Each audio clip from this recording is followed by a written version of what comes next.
आता आपल्या आवडत्या मालिकेचे संपूर्ण भाग मालिका प्रसारित झाल्यानंतर लगेचच पाहू शकता फक्त सन नेक्स्ट वर. भारतातील प्रेक्षकांसाठी मोफत सेवा. नसतं. आईला आणि शक्तीला वाचवायला हवं. आई घरी एकटीच आहे.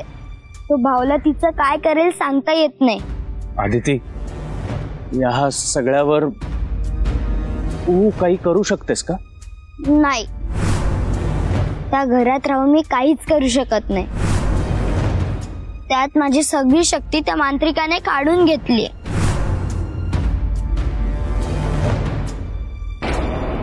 हा, एक मार्ग आहे. कदाचित तो मार्ग वर्क होईल. काय काय मार्ग आहे? कोणता मार्ग आहे?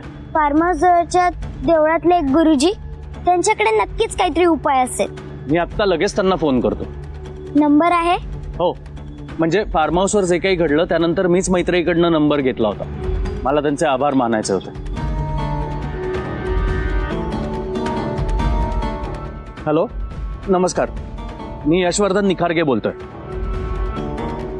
मला अर्जंटली तुम्हाला भेटायचं होतं. भेटता येईल? हो. कुठे? देवळाजवळ. मी लगेच येतो. हो, चल लवकर निघायला हवं.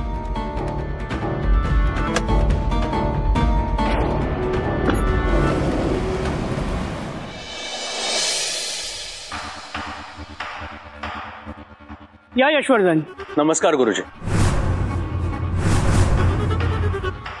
मी तुम्हा दोघांची वाट पाहत होतो. मला पण तुम्हाला काही गोष्टी सांगायच्या आहेत. गुरुजी, तुम्ही आदितीला बघू शकताय? हो, मला सगळं दिसतं. चांगलं वाईट, सत्य असत्य, पाप पुण्य, सगळं. बेटा आदिती, किती कौतुक करू मी तुझं. तू आज हयात नसताना देखील कुटुंबाची काळजी करतेस. त्यांच्या रक्षणासाठी किती धडपडतेस तू. अशा प्रेमळ लाघवी मुलीला कमी वयात मृत्यू देऊन विधात्यानं खूप मोठा अन्याय केलाय. पापानं माखलेल्या दुनियेला सुधारण्यासाठी तुझ्यासारख्या मुलीला शतायुष्य मिळायला हवं होतं. पण नियतीच्या पुढे कोण काय बोलणार. गुरुजी, ज्याच्या नशिबात जे असतं तेच आणि तेवढंच त्याला मिळतं, असं माझी आई म्हणते. कदाचित देवाला मला ह्या जगात काही दिवसांसाठीच पाठवायचं होतं. त्याने जन्म दिलाय तर मृत्यू देण्याचा अधिकारही त्यालाच आहे ना. यात विधात्याला दोष देऊन काय उपयोग. तो जे काही करतो त्याच्या मागे नक्कीच काहीतरी उद्देश असतो. मला कमी आयुष्य देण्यामागे त्याचा नक्कीच काहीतरी उद्देश असेल. त्याचा उद्देश काही असेल, पण तुझ्यासारख्या समजूतदार मुलीला आमच्यापासून लवकर ही राहून घेऊन त्यांनी खूप मोठी चूक केली आहे. बाबा, पारिजातकाच्या झाडाला खूप फुलं लागतात, पण सगळीच फुलं तशीच झाडं राहत नाही. काही फुलं उमलल्या जमिनीवरती कोसळतात. तसंच माझ्या बाबतीत काहीतरी घडले असं समज. बेटा आदिती, या जगातल्या सगळ्याच माणसांचे विचार जर तुझ्यासारखे असते तर जगात द्वेष, मत्सर याचा लवलेशही पाहायला मिळाला नसता ग. आजच्या काळात तुझ्यासारख्या पारिजातकाची गरज आहे. गुरुजी, आता माझा विषय बाजूला ठेवून आईला आणि शक्तीला या संकटातून कसं वाचवायचं याचा विचार करूया. हो गुरुजी, मैत्रेयी आणि शक्ती दोघी संकटात,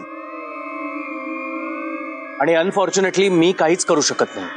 म्हणून तुमच्याकडे मोठ्या अपेक्षेने आलोय. तुम्हीच काहीतरी मार्ग सुचवा.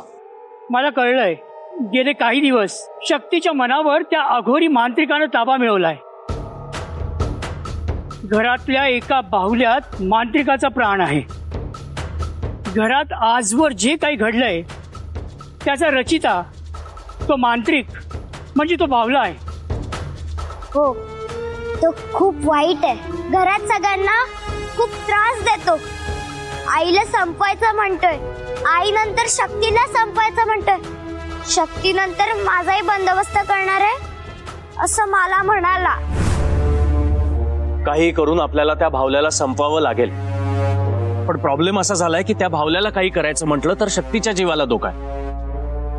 गुरुजी, आता मैत्रेयी घरी एकटीच आहे. त्या भावल्यानी मैत्रेयीवर हल्ला करण्याआधी आपल्याला काहीतरी करावं लागेल. तो मांत्रिक साधा मांत्रिक नाहीये. खूप वर्ष हट्टानं तपश्चर्या करून त्याने अघोरी विद्या प्राप्त केली आहे. साक्षात महाकालीचा आशीर्वादही त्याच्या भाळी. त्यामुळे त्याचा शक्तीच्या शरीरावरचा ताबा सुटत नाहीये. खरं तर मैत्रीवर जे संकट आलं ते आणण्यात माझाही खारीचा वाटा आहे. म्हणजे माझ्या अवघ्या 6 महिन्याच्या लहानग्या नातवाच्या जीवासाठी मी मैत्रीला कॉल केला आणि कमलाचा जीव धोक्यात असल्याचं खोटं सांगितलं. मला देवीने दृष्टांत दिला, तुमच्या घरातल्या एका वयस्कर व्यक्तीचा मृत्यू होण्याची शक्यता आहे. तुझ्या आई समान कमलाबाईचा जीव जर तुला वाचवायचा असेल तर उद्या दिवस उजाडायच्या आत त्यांना घराच्या बाहेर काढ. त्या बाहुल्यानं बळजबरी केली होती मैत्रीला खोटा दृष्टांत सांगण्याची. मी आधी तयार नव्हतोच, पण अचानक माझ्या नातवाला रक्ताच्या उलट्या सुरू झाल्या. ते सगळं त्या बाहुल्यानंच घडवून आणलं होतं. म्हणून मी माझ्या तत्वात बसत नसताना देखील बाहुल्याच्या धमक्यांना बळी पडलो. स्वार्थ बाजूला ठेवून तेव्हाच मी मैत्रीला सावध केलं असतं तर फार बरं झालं असतं. तुम्ही जे काही केलंय ते तुमच्या नातवाच्या जीवासाठी. त्यामुळे मी तुम्हाला दोष देणार नाही. तुमच्या जागी दुसरं कोणी किंवा मी सुद्धा असतो तर कदाचित मीही तेच केलं असतं जे तुम्ही केलंय. पण आत्ता आपल्याकडे वेळ खूप कमी आहे. काहीतरी मार्ग असेल ना ज्यांनी आपल्याला त्या भावल्याच्या षडयंत्रावरती कायमची मात करता येईल. आहे एक मार्ग आहे, पण खूप काळजीपूर्वक सगळं करावं लागेल. काय मार्ग आहे? गुरुजी, माझ्या जीवावर बेतलं तरी चालेल, पण काहीही झालं तरी मला माझ्या बायकोला आणि माझ्या मुलीला ह्या संकटातनं बाहेर काढायचं. मी अनेक ग्रंथ वाचले, वेदशास्त्र याच्यासोबतच अघोरी विद्येवर आधारित काही ग्रंथही वाचलीत.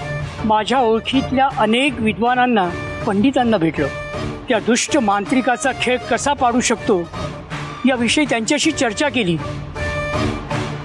खरं तर तुमचा कॉल